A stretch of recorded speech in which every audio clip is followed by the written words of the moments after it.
Poland, September 1939. The German foe begins its ruthless march of conquest and sets the stage for World War II.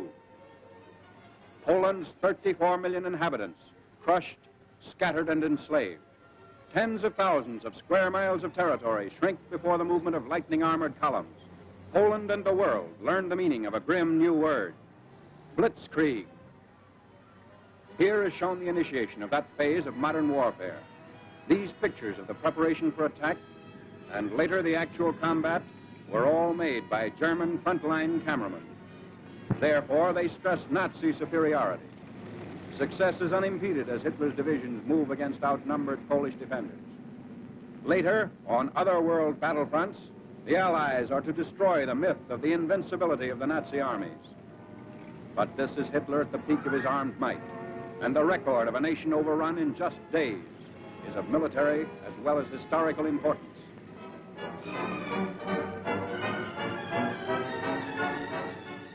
The spark is set off in the free city of Danzig. Nazi secret agents had long plotted the revolt against law and order. Germany called it liberation. The world knew that Danzig represented the ignition of the European powder keg, the excuse for Hitler's hordes to begin their destructive campaign of conquest. Here is the historic last stand of Danzig's loyal defenders. They're entrenched in the city's post office and under repeated fire of Nazi-trained militiamen.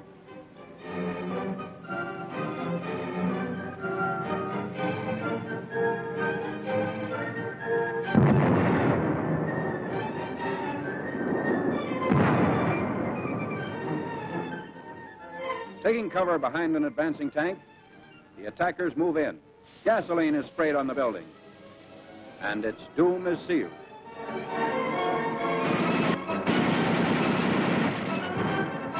On September 1st, Danzig is incorporated into the Reich, and all Europe is aflame. World War II is a reality. Nazi regulars move up. The Germans brazenly call it counterattack with pursuit. The civilized world knows it as the unleashing of unheard-of military might. With little to stand in their way, the Nazi divisions roar across the Polish countryside and reveal for the first time the machines and weapons that are to terrorize a freedom-loving people. Military observers see the Nazi lightning warfare as setting the style for modern battle. Only a well-devised counter-blitz can stem the flanking and pincer movements of the wily Germans. The motorcycles bring up machine gunners for the opening of the attack.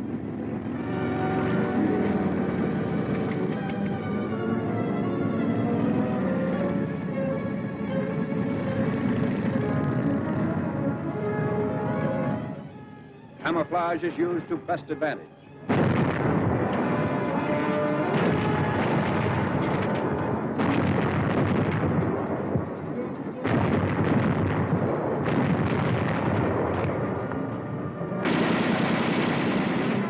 Tanks speed the advance as a Polish town is about to fall.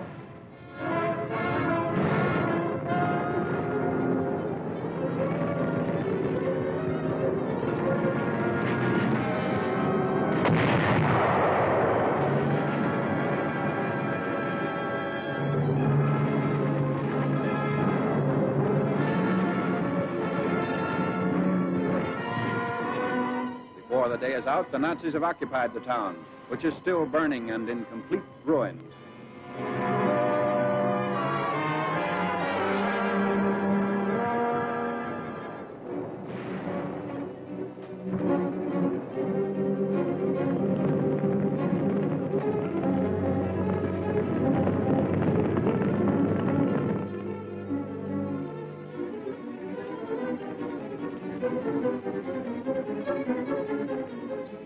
Wrecked equipment testifies to the Polish rout. There's no halt in the wrecked town. The military timetable calls for the rushing up of troops for more blitz attacks. The German strategy is to isolate Polish forces as quickly as possible. So the Nazi columns move according to prearranged schedule. 30 to 37 miles per day is the German claim.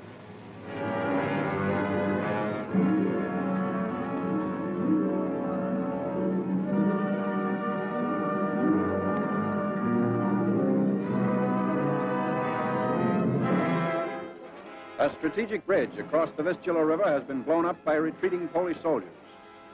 But in their haste, they were unable to ensure its complete destruction. The enemy will be delayed, but temporary repair is not impossible for skilled mechanics to accomplish in fast time.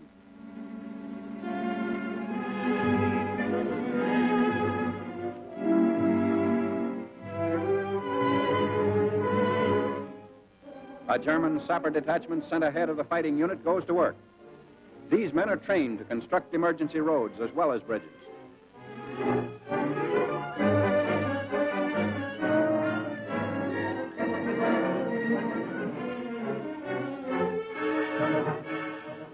The hastily constructed span is quickly put to use by the advancing Nazis.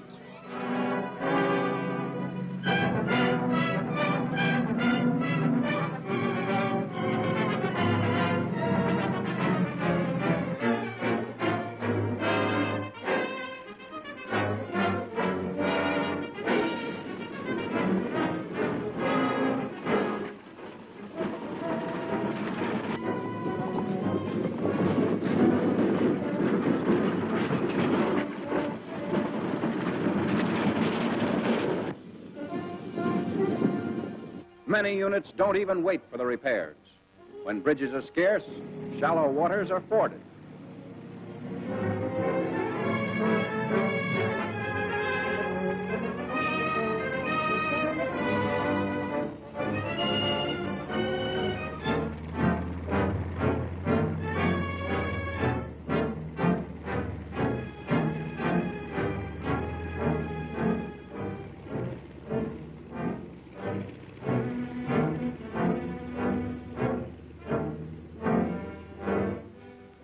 The blitz-minded German generals even defy fatigue. Long lines of tired troops are kept moving against the Poles. The operation is based on the principle that contact once made should never be lost. Naps are snatched on the move.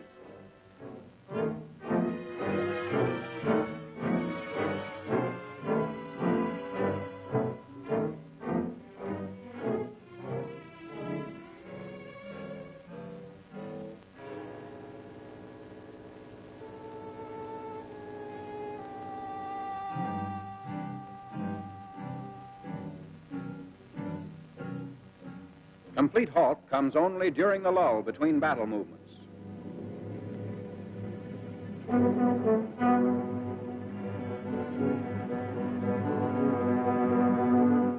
At all times, weapons are kept clean and ready for instant use. This enemy of ours has mastered every technique necessary to the maintenance of efficient fighting contingents.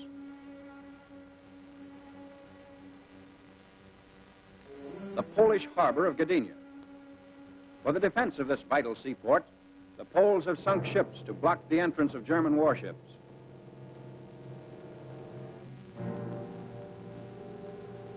The Nazis direct their fire across the harbor. Military and naval forces are cooperating to bring about complete destruction of Polish defense installations.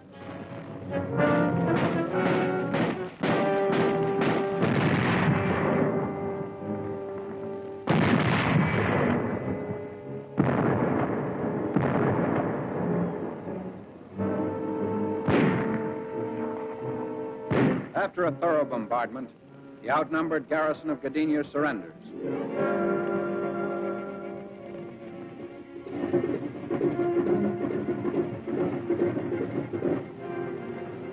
The Nazi air arm plays a major role in the wanton destruction of Polish territory. The method is now a familiar one.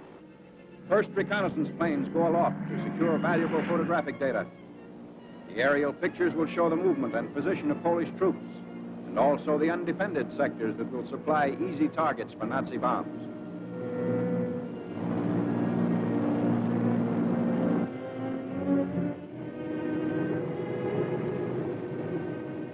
Immediately on landing, the valuable pictures are rushed to the field developing unit. Germans have stated that information thus revealed has formed the base for much of their decisive military operations in Poland. This photograph reveals a truck convoy, closely bunched at a crossroad. If proper distance and interval had been kept between vehicles, they would not be the target shown here.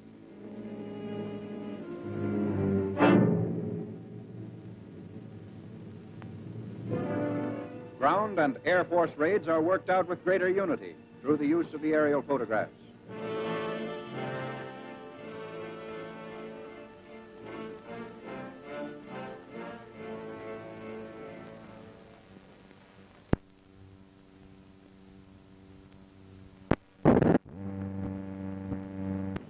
Now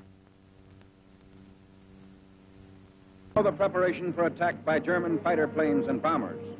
Cases of bombs are continually unpacked, ready to supply the big ships as they land and take off again.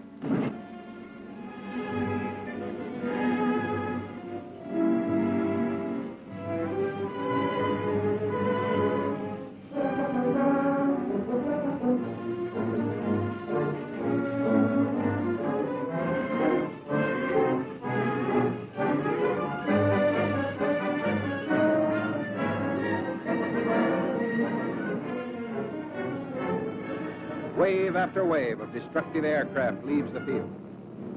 They are assigned to swarm ahead of the land armies and destroy complete fortifications, batteries, marching troops, railway junctions, and important highway links.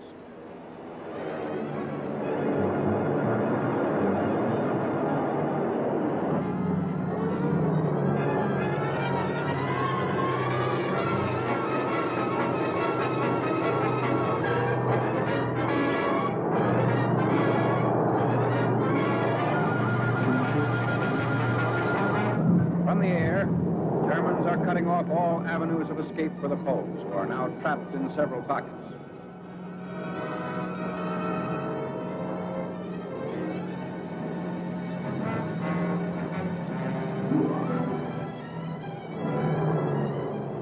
A Stuka dive bomber attacks an important railway junction.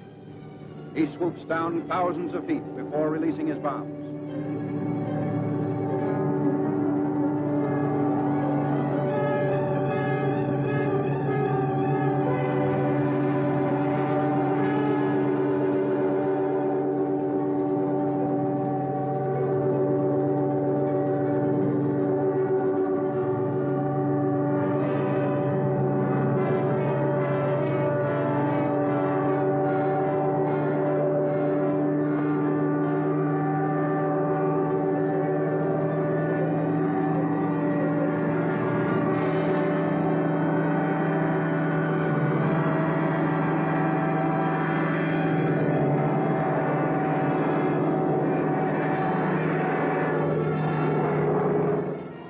His hair-raising speed is stopped as he straightens out, barely 600 feet above the target.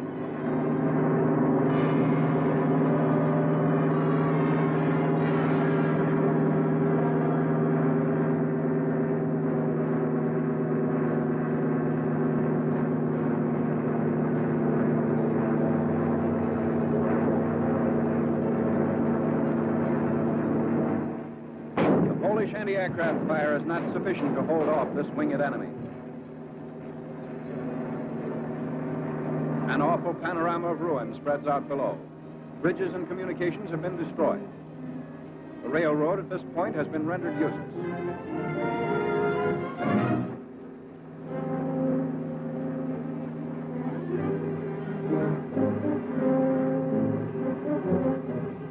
Nazi bombs also knock out the heavy armored cars which the Polish army had hoped would see effective action against the enemy.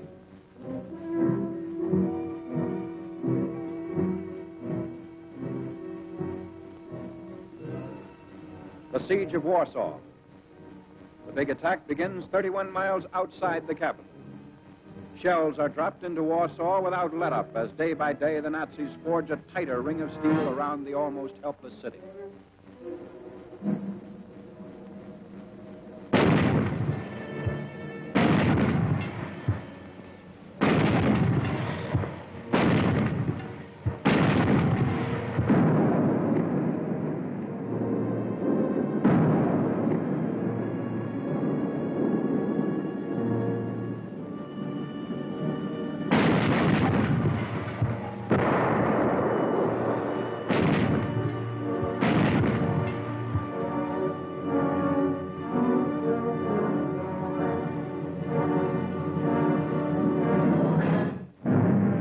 Hundreds of fires in the city send up huge clouds of smoke.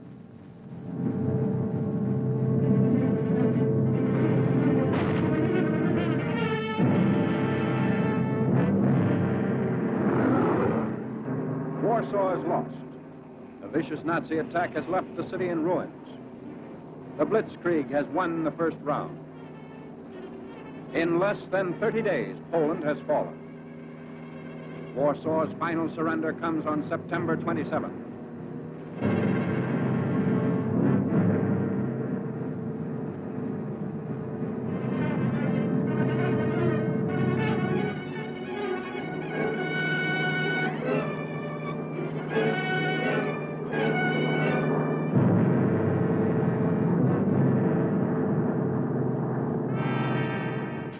Even as the last shot is fired, the first of the conquerors are already within the city's boundaries. Here again, the wreckage testifies to the fury of the Nazi assault.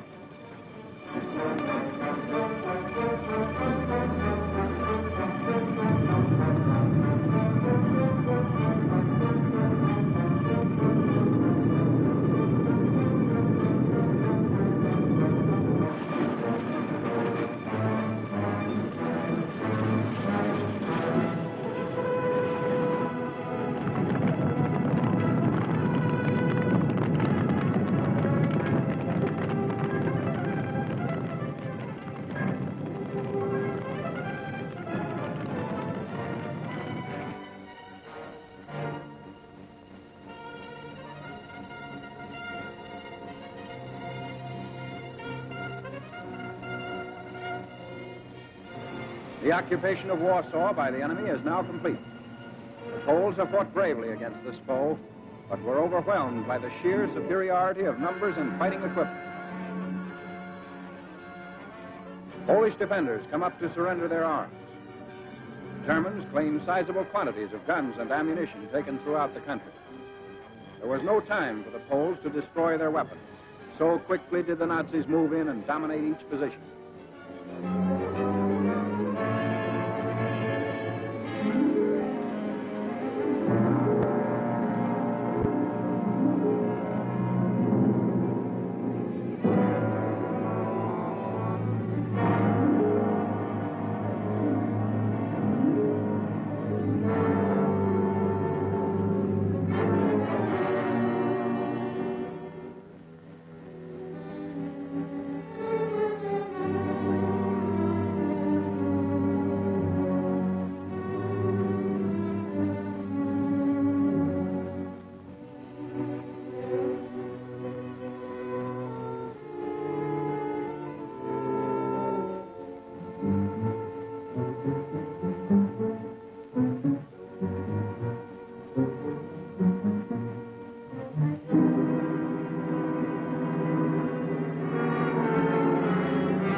Polish prisoners in long lines.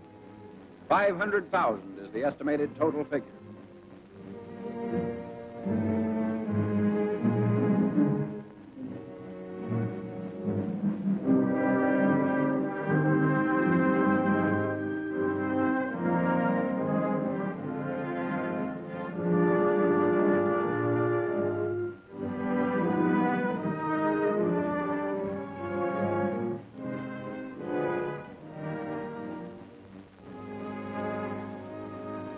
This was the challenge of conquest Hitler hurled at the universe.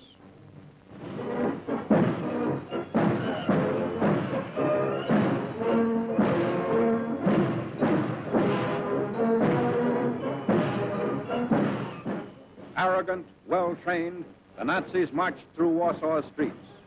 The world was permitted to view this display of military pomp and expected to bow before Germany's might. But the events of years following Poland's setback were to tell another story. The Allies are fighting to prove that these goose-stepping legions are not supermen, that the events of September 1939 shall never happen again.